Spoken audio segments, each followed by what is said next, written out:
Estamos no final de mais uma semana. Hoje, sexta-feira, temos para lhe apresentar a última parte do Bíblia Fala, nesta sequência de 5 dias, onde estivemos a falar sobre a questão de nós, muitas vezes, usarmos as nossas atitudes menos positivas, aquelas que nos trazem mais dor e mais conflito entre nós homens, usarmos essas mesmas características para com o Espírito Santo. O resistirmos à proposta que Ele nos faz, ao entristecermos, e ontem nós estivemos a ver também a forma como muitas vezes nós até quase que chegamos ao ponto de extingui-lo na nossa vida. Vimos isso, mas ficou também prometido que hoje iríamos ver as consequências desta resistência, deste entristecimento, mas sobretudo de extinguirmos o Espírito Santo. Vou convidá-lo a abrir a sua Bíblia em Marcos, no capítulo 3, no Evangelho de Marcos, capítulo 3, eu quero ler consigo os versículos 28 e 29. Diz: "Em verdade vos digo, todos os pecados serão perdoados aos filhos dos homens, bem como todas as blasfémias que professam. Mas aquele que blasfemar contra o Espírito Santo nunca mais terá perdão, mas será réu de pecado eterno." E se abrirmos a nossa Bíblia no outro Evangelho, no primeiro Evangelho da Bíblia, digamos, do Novo Testamento, em São Mateus capítulo 12, e lermos os versículos 31 e 32, vamos encontrar praticamente o mesmo.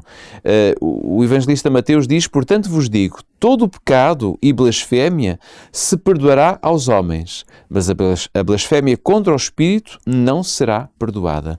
Se alguém disser alguma palavra contra o Filho do Homem, isso lhe será perdoado. Mas se alguém falar contra o Espírito Santo, não lhe será perdoado, nem neste mundo, nem no vindouro." Pedro, chegámos ao fim da semana, mas também chegámos aqui, digamos, ao patamar mais baixo desta sequência daquilo que nós temos vindo a falar. Temos vindo a utilizar o exemplo da caminhada. Como é que nós podemos introduzir isto? Eu diria, como é que podemos compreender que haja, eu diria, um pecado que não pode ser perdoado? E Mateus vai ao ponto de dizer, nós até podemos dizer alguma palavra menos própria ou menos bonita contra o Filho do Homem, mas não contra o Espírito Santo. Será que é isto que o texto nos diz? Temos que admitir, talvez seja bom começar por aqui, temos que admitir que o próprio conceito de pecado contra o Espírito Santo, ou blasfémia contra o Espírito Santo, ela está envolta na Bíblia num certo enigma. Eu creio que, pelo menos eu sinto-me mais confortável em começar esta reflexão aqui, partindo deste ponto de base. Para já, porque não há muita coisa escrita. Quer dizer, temos estes 2 textos, há uma outra referência ainda, mas quer dizer, não é um conceito que, por exemplo, tivéssemos a sorte ou a bênção, sei lá, do apóstolo Paulo, por exemplo, explicar bem, então o que é, como é, enfim, é um conceito que sobretudo Jesus falou dele, de forma tão contundente como esta, quer dizer, contra o Filho do Homem, contra Jesus Cristo, alguma blasfémia contra ele pode ser perdoada, não contra o Espírito. Portanto, há uma contundência nesta afirmação tremenda e é evidente que há um certo enigma, é um pouco enigmática a ideia de um pecado que não é perdoado. O próprio Jesus até diz, bom, se me disserem alguma coisa contra mim, no fundo é isso que ele está a dizer. Não é fechar os olhos, mas há perdão. Mas não tentem fazê-lo contra o Espírito. Contra aquele que eu vou enviar. No fundo, essa contundência de Cristo, ela mostra-se, isto não é uma ameaça, claro. Jesus não está a ameaçar ninguém, mas é um alerta tremendo. Claro. Está na forma de um alerta porque é como se Jesus Cristo estivesse a dizer: tenham muito cuidado. Porque, repara, esta ideia de se alguma blasfémia proferida contra o Filho do Homem, que é o mesmo que dizer contra mim, será perdoada. Bem, vamos dizer assim, isto para muitos que estavam a ouvir, especialmente os detratores e inimigos de Cristo, isto para eles deve ter sido bom de ouvir. Eles se calhar não aproveitaram. Claro. É que havia muitos ali que presentes quando Jesus falava e estava ali, que na verdade blasfemavam contra ele. Exatamente. Muitos que o acusavam, repara, Jesus chegou a ser acusado de expulsar demónios em nome de Belzebu. Claro. Então, que bom, que esperança para estas pessoas que fizeram essas coisas de saber que poderia haver perdão para o facto de eles terem revoltado contra o próprio Filho de Deus. E aliás, se estivessem atentos ao momento da cruz, o próprio Jesus disse: "Pai, perdoa-os." Portanto, ele estendeu-lhes esse perdão. Mas, agora vem outra parte, esta contundência. Jesus também está a dizer: tenham muito cuidado. Porque contra o Espírito Santo há alguma coisa de particular, de especial. No fundo, ele também nem explicou de uma forma detalhada, simplesmente postulou isso. É esse pecado, vocês não queiram, no fundo, cometê-lo. porque isso significa que vocês não poderão sair dele. Porque é isso.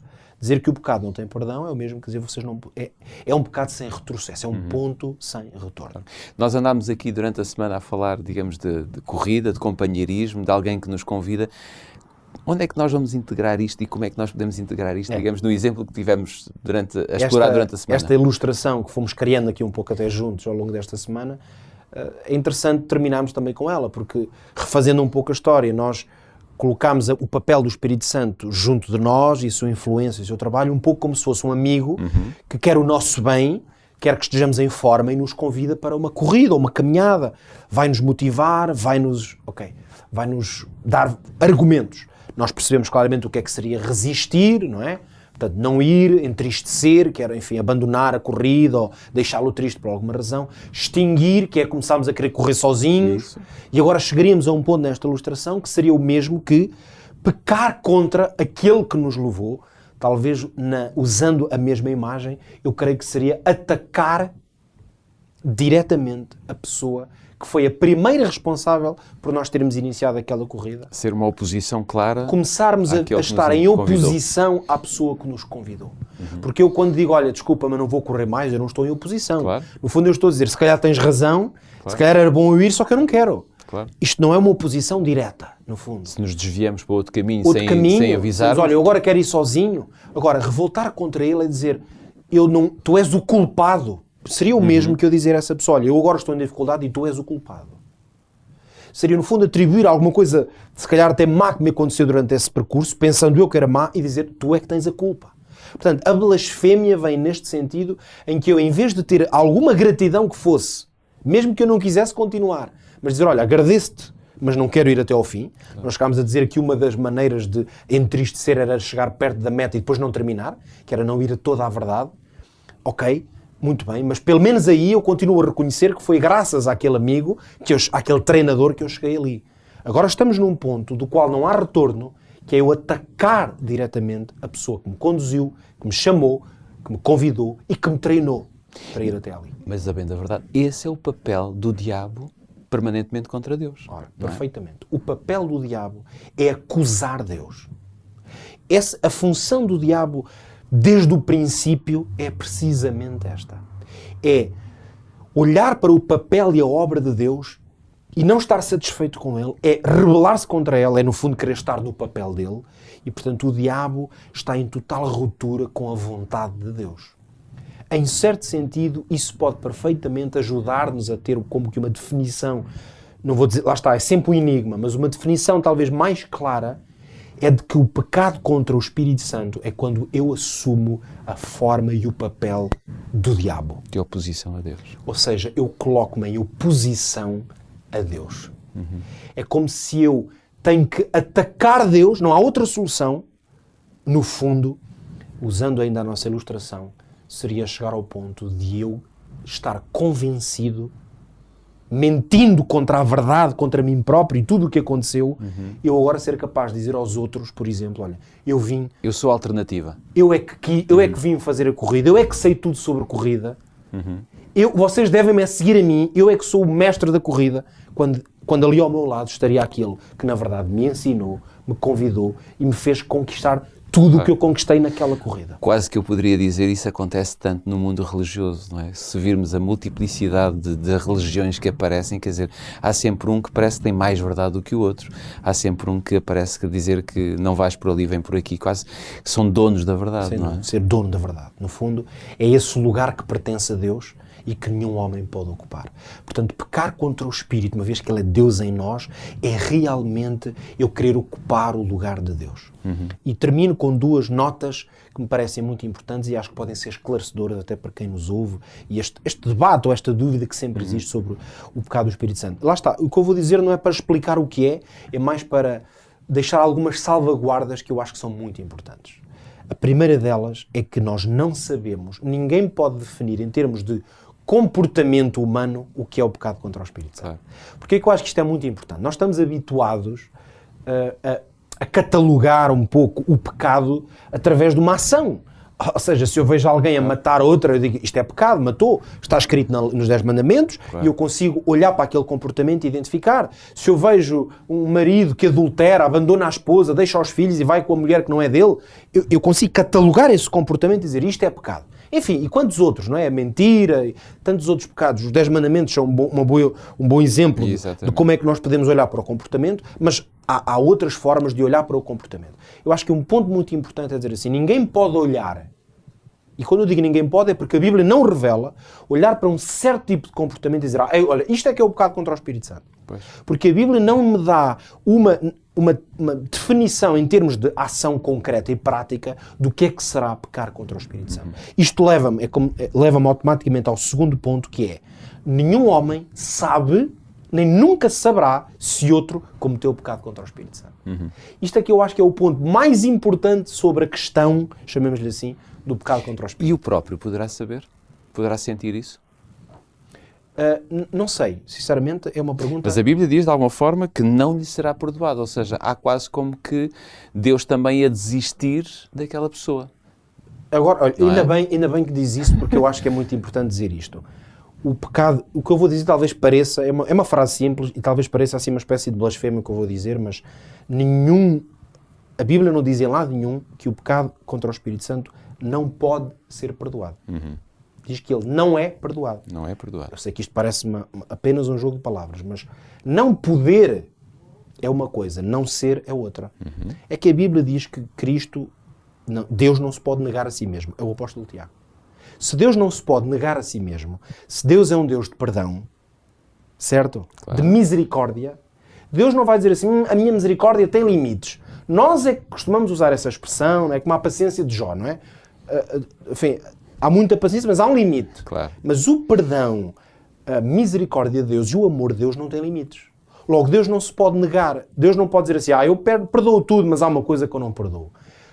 Como isto não é possível, porque Deus não se pode negar, por isso é que a Bíblia diz que Deus não tenta ninguém, por exemplo, porque o tentador é o diabo. Claro. Como Deus não é o diabo, Deus não vai fazer uma coisa, deixa-me cá ver. Deus não tenta ninguém, Deus não pode deixar de perdoar. Então como é que se explica que este pecado não seja perdoado? É que Deus sabe que a pessoa nunca desejará o perdão.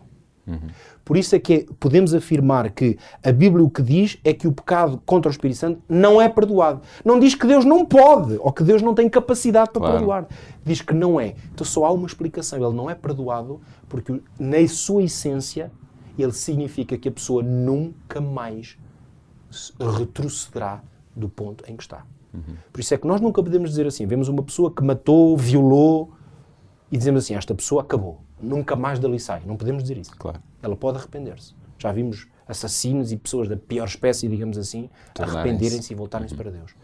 A diferença para este pecado, que nós não conseguimos catalogar, é que, na verdade, Deus sabe, por isso é que Ele é o único, que aquela pessoa nunca mais sairá. Então, usando, e mesmo para terminar, usando aquele exemplo do jovem rico, não foi Jesus que se afastou do jovem, foi o jovem que se afastou definitivamente de Deus, não é? A vida dele, o que aconteceu no futuro, não sabemos. Mas usando como uma ilustração, se ele se afastou e disse isso, eu nunca mais volto para Jesus, ele pecou contra o Espírito Santo. Só que só Deus é que sabe. Claro. Por isso não é que Deus não lhe pudesse perdoar ele ter ido embora. Mas se ele nunca mais voltar, o perdão de todas as maneiras nunca terá eficácia da sua vida.